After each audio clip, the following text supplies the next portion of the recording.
Welcome back to Truck U. So the rack is coming along nicely. We painted that black, and we're going to put that off to the side and let that dry for a little bit. Now we can come up here and take care of some of the other issues that our buddy was telling us about.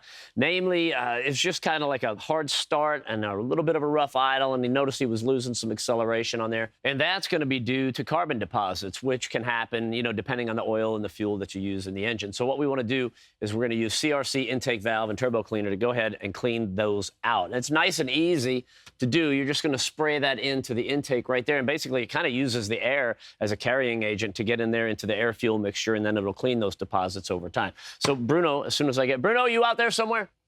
B-man, wherever you are, I can use you. Bring it up to about 2,000, Matt.